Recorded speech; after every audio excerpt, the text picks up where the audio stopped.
Okay, so it's so interesting because I was talking to a colleague of mine, another registered nurse, and she was saying something. It was something about delegating, that's what we're going to be talking about here. And she said, she wrote up a CNA, and I didn't think she did the right thing. I just didn't think it was right for her to have written her up, and that inspired me to treat this topic. So, Betty, I told you I was going to do this, so it's not like I'm going behind her and coming to do. No. There's always a teaching moment. I'm not perfect, so I learn from people as other people learn from me. So, what are the 5 common mistakes nurses make when delegating duties to nursing assistants at work when short-staffed? Let's go.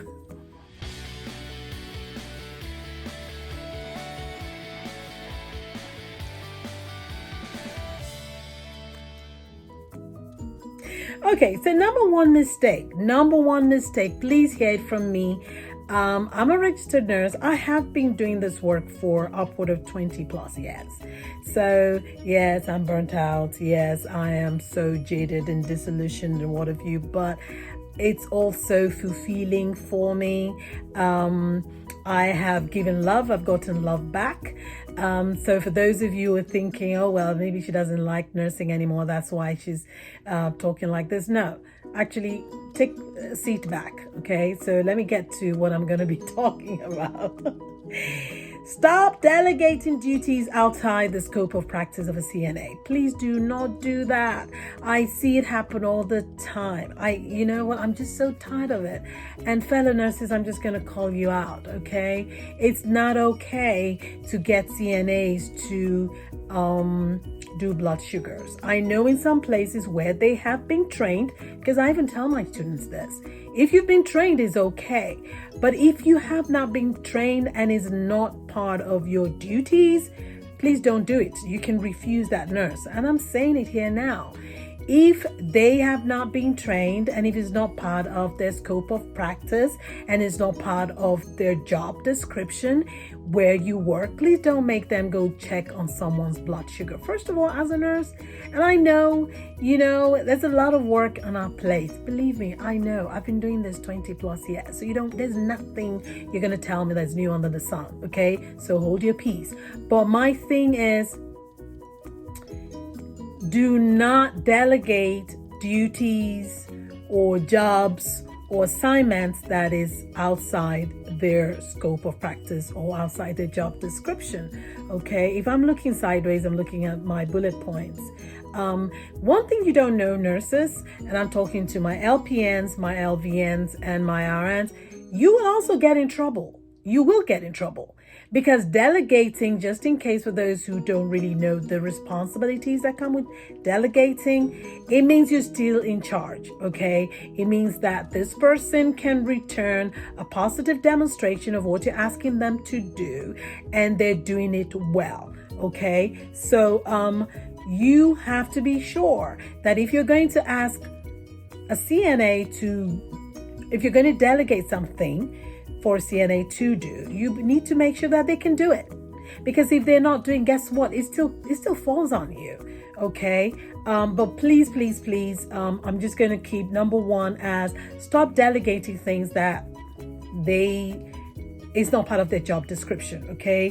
Like a wound dressing is not part of their job description. And I'm just so tired of my CNA students who work outside in the field telling me, oh, well, my nurse asked me to do that. Oh, really? I cannot do that? Oh, I didn't know this.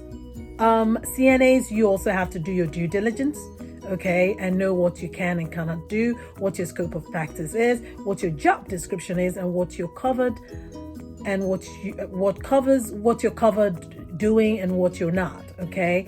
Because yet there are nurses out there, because everyone is overworked and short-staffed, that is the bane of healthcare, but we still need to do a due diligence. So please stop delegating things to them that they're going to get in trouble. But what you need to know is when they get in trouble, you're getting in trouble.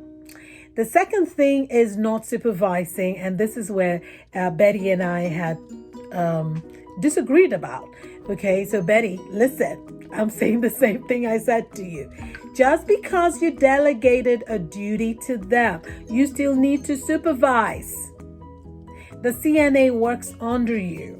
I don't care if you're an LPN. I was an LPN for a very long time. So for those of you who think LPNs are not nurses, well, you know what? Take a seat. Actually, take several seats, okay? Because they are nurses. All right? For those CNAs who think, well, you know, it's just an LPN. Well, I would like to see you just become an LPN too, okay? But anyway, please, just like I told my dear friend Betty, when you delegate assignments to CNAs, you still need to supervise. You need to supervise. They work under you. So you still need to. So if you're having them, I don't know, maybe do vitals, well, you still need to supervise and make sure those, because I've seen CNAs come with some warped vital signs and you're thinking, how did you get this? Okay. You can go behind and check to be sure. Again, it's a teaching moment, you know, that they did it right. You need to supervise them. If you're giving them any kind of delegation, the onus is still on you, my LPNs, LVNs, RNs, supervise, okay? I told my dear friend Betty that that's what you do, because she was going to write up this CNA for not doing something right. And I'm like, well, did you supervise them? Did you, first of all, are they able to do it? Just like they should have learned this. But again, delegation means you need to be sure that that person is able to do what you're giving them. Just because they're CNA doesn't mean that they know what they're supposed to do or they're going to do it well. So you still need to supervise. The other thing is, a lot of us do not do this, and I think I've been guilty in the past, but I've gotten better, okay, is making sure they have the right supplies. You got to provide them with supplies. You know, you want them to do a certain chore, you want them to do a certain delegation, you just make sure that they have the supplies to do it, because or they will be doing the wrong thing. Again, it comes back to my point number one. Okay, if they get in trouble, you're getting in trouble, which also leads us to point number two. Wow, they just rhyming, which means you still need to supervise. Okay, I know there are places where I've worked where CNAs are trained to check blood sugar. It wasn't all CNAs, it was a crop of CNAs that have shown exemplary initiative and responsibility, and not only that, but that they showed the know-how, that they're accountable. So it wasn't me, but in that facility they trained them to be able to do blood sugars, check blood sugars on patients, and also be able to know which one to report to the nurse immediately once it is out of whack, so to speak. Those are the kind of responsibilities I'm talking about. Not every CNA can do that. And in this place where they did it, it was because they've been trained to do it. So they were like the special squad of CNAs. Okay. I, for one, I'm not a candidate, or I'm not a candidate. What's that? I like to keep to my scope of practice, because sometimes when SHIT hits the fan, no one is backing you up. So you just make sure, and I'm speaking to the CNAs now, you make sure wherever you work, you're covered. Okay, if you're doing certain things just because, and I've had CNAs tell me, oh, you know what, I check my own blood sugar, oh, I check my mother's blood sugar, I can do it, and I'm not going to give it to them. But I see other nurses do it, and I'm just wondering, if SHIT hits the fan, is the nurse going to stand up for you? No, she's not, or he's not. So you better be sure, if you're doing all that kiss ass or eye service that some people like to do because they think it gives them brownie points, well, you better be careful, because you're going to get in trouble or get fired. So the other thing, again, to my nurses is stop trying to write up nursing assistants. This is not Betty. Okay. The thing about that is she wasn't threatening the nursing assistant. She just didn't supervise and she thought they didn't do it well. And so she said, well, it was insubordination. And I'm like, first of all, did you ascertain that this person can actually do this job? And secondly, did you supervise them? Now, my point four is different in that there are nurses out there who kind of just threaten CNAs. I need you to go do this. If you don't do it, I'm going to write you up.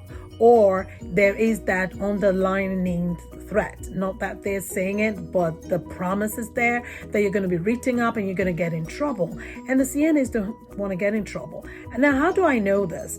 My students have told me, again, there are students that work outside in the field, and they're like, and when I tell them, like, well, if this is not part of your scope of practice, because we do scope of practice as part of what they need to know in class, part of the curriculum. And they're like, but I can't, how do you say no to your nurse? And that just breaks my heart, because there are nurses who bully out there. It's not fair.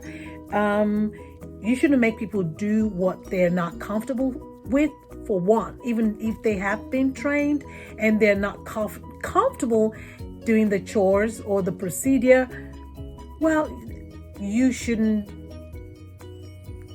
That's like threatening them, like you have like a cane or whip over them, and that's a form of bullying. I mean, how would you as a nurse feel if, say, for instance, IVs. Okay, not every nurse can do or hang an IV properly. Not every nurse can can insert catheter. I've worked in many places where I've been called to come help. Again, I have my strengths, and people have their different strengths. There's nothing wrong in calling a colleague if you're finding a procedure challenging. Please understand me. But how would you as a nurse feel if, for whatever reason, you don't feel comfortable hanging up an IV, and the DON or some other, maybe the unit manager is like, well, if you don't do it, well, I'm going to write you up. That will make you feel bad. That will make you feel bad. And actually, the threat of that is not going to make you do the job properly. So please, when you ask a CNA to do a certain procedure, if they show hesitation, first of all, use it as a teaching moment, okay? Show them how it's done and tell them, hey, this is part of your job description.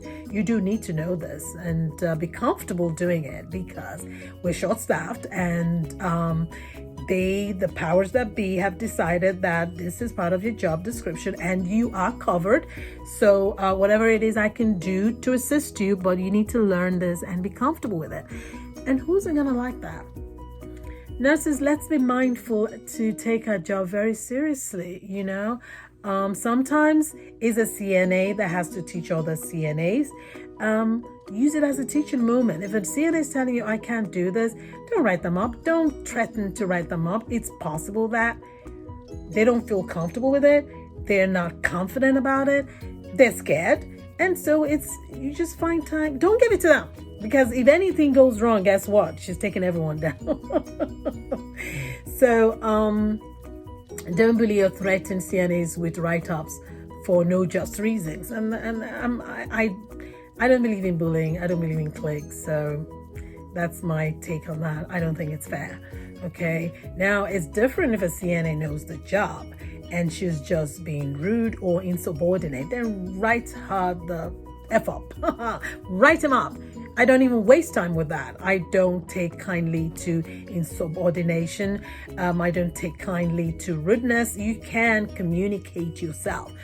Nurse Amy, I'm not comfortable with this procedure or this delegation you've given me. And then I'm going to ask you, what aren't you comfortable about? Is it the whole thing? Okay, guess what? Let's make out time and we'll go there and look at it. And let me, I'm going to put you through, because why? I'm not only doing it for just because it's me. No, I'm actually saving your ass, because if it's your job description, you need to know it. So I'm teaching you. I'm taking time out to teach you. So maybe that's just that teaching thing in me. I always like to lend a helping hand to me, because why not, right? I mean, what have I got to lose, really?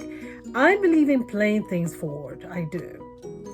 So take time to teach those that want to be taught. I've taught nurses. I've had nurses teach me too.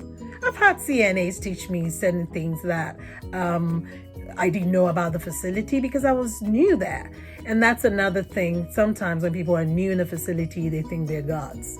Well, I would like to see you go be God in a new facility and see how it feels to be treated like you're stupid. That's one video I like to do, because people do it a lot. You have new people come into a place and you've worked there for, 500 years. So you do know how the place is run and how things are done. And anyone who doesn't know it is stupid. You're stupid. You can tell that is just something I don't believe in bullying. I don't. Okay. So, oh God. Okay. Number 5, please be very, very generous with your praise words. What is wrong in saying you did a good job? Give positive feedback. I give positive feedback all the time to my students, to my colleagues, to my subordinates, to even my supervisors. Oh my God, I'll be like to my DON, wow, I love the way you handled that today. I love the way you handled that resident.